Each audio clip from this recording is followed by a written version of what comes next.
हरे कृष्ण कृष्ण कृष्ण हरे हरे, हरे राम राम राम हरे हरे। माघ मास के शुक्ल पक्ष में आने वाली जया एकादशी की आइए हम सब लोग मिल करके पावन कथा सुनते हैं। ओम श्री सद्गुरुदेवाय नमः। ओम श्री गणेशाय नमः। एक बार महाराज युधिष्ठिर ने भगवान श्री कृष्ण से पूछा कि हे भगवान, कृपा करके यह बताइए कि माघ मास के शुक्ल पक्ष में कौन सी एकादशी होती है, उसकी विधि क्या है तथा उसमें किस देवता का पूजन किया जाता है। युधिष्ठिर के ये वचन सुन करके भगवान श्री कृष्ण बोले कि हे राजेंद्र, माघ मास के शुक्ल पक्ष में जो एकादशी होती है उसका नाम जया एकादशी है। वह सब पापों को हरने वाली उत्तम तिथि है, पवित्र होने के साथ ही पापों का नाश करने वाली है तथा मनुष्यों को भोग और मोक्ष प्रदान करने वाली है। इतना ही नहीं, यह एकादशी ब्रह्म हत्या जैसे पाप तथा पिशाचत्व का भी विनाश करने वाली है। इसका व्रत करने पर मनुष्यों को कभी प्रेत योनि में नहीं जाना पड़ता है। इसलिए हे राजन, प्रयत्न पूर्वक जया नाम की एकादशी के व्रत का पालन करना चाहिए। एक समय की बात है, स्वर्गलोक में देवराज इंद्र राज करते थे। देवगण परिजात वृक्षों से युक्त नंदन वन में अप्सराओं के साथ विहार कर रहे थे। 50 करोड़ गंधर्वों के नायक देवराज इंद्र ने स्वेच्छानुसार वन में विहार करते हुए बड़े हर्ष के साथ नृत्य का आयोजन किया। गंधर्व उसमें गान कर रहे थे, जिनमें पुष्पदंत, चित्रसेन तथा उनका पुत्र ये 3 प्रधान थे।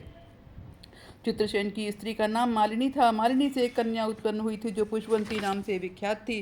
पुष्पदंत गंधर्व को एक पुत्र था जिसको लोग माल्यवान कहते थे। माल्यवान पुष्पवंती के रूप पर अत्यंत मोहित था। ये दोनों भी इंद्र के संतोषार्थ नृत्य करने के लिए आए थे। इन दोनों का गान हो रहा था। इनके साथ अप्सराएं भी थी। परस्पर अनुराग होने के कारण ये दोनों मोह के वशीभूत हो गए। चित्त में भ्रांति आ गई, इसलिए वे शुद्ध गान न गा सके। कभी ताल भंग हो जाता था तो कभी गीत बंद हो जाता था। इंद्र ने इस प्रमाद पर विचार किया और इसे अपना अपमान समझकर वे कुपित हो गए। अतः इन दोनों को शाप देते हुए बोले, ओ मूर्खों, तुम दोनों को धिक्कार है। तुम लोग पतित हो और मेरी आज्ञा भंग करने वाले हो। अतः पति पत्नी के रूप में रहते हुए तुम दोनों पिशाच हो जाओ। इंद्र के इस प्रकार शाप देने पर इन दोनों को बहुत दुख हुआ।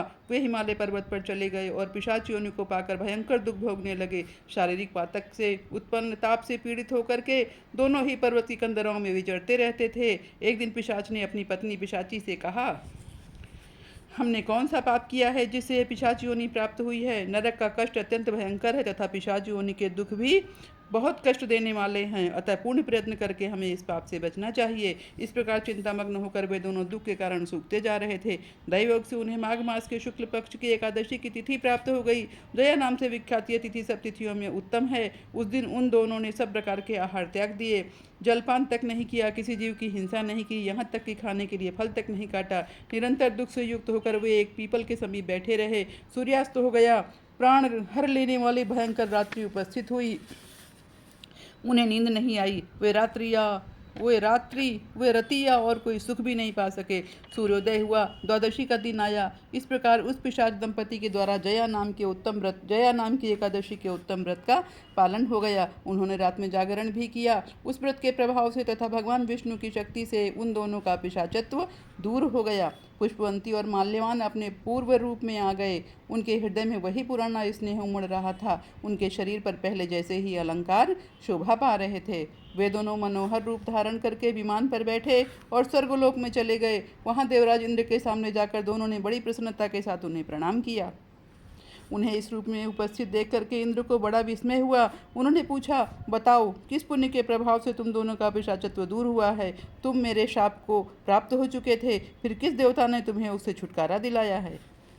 माल्यवान बोला, हे स्वामी, भगवान वासुदेव की कृपा तथा जया नाम की एकादशी के व्रत से हमारा पिशाचत्व दूर हुआ है। इंद्र ने कहा, तो अब तुम दोनों मेरे कहने से सुधा पान करो। जो लोग एकादशी के व्रत में तत्पर और भगवान श्री कृष्ण के शरणागत होते हैं वे हमारे भी पूजनीय होते हैं। भगवान श्री कृष्ण कहते हैं, हे राजन, इस कारण एकादशी का व्रत करना चाहिए। हे नृपश्रेष्ठ, जया ब्रह्म हत्या का पाप भी दूर करने वाली है। जिसने जया एकादशी का व्रत किया है उसने सब प्रकार के दान दे दिए और संपूर्ण यज्ञों का अनुष्ठान कर लिया। इस महात्म्य के पढ़ने और सुनने से अग्निष्टोम यज्ञ का फल मिलता है। हरे कृष्ण कृष्ण कृष्ण हरे हरे, हरे राम राम हरे हरे।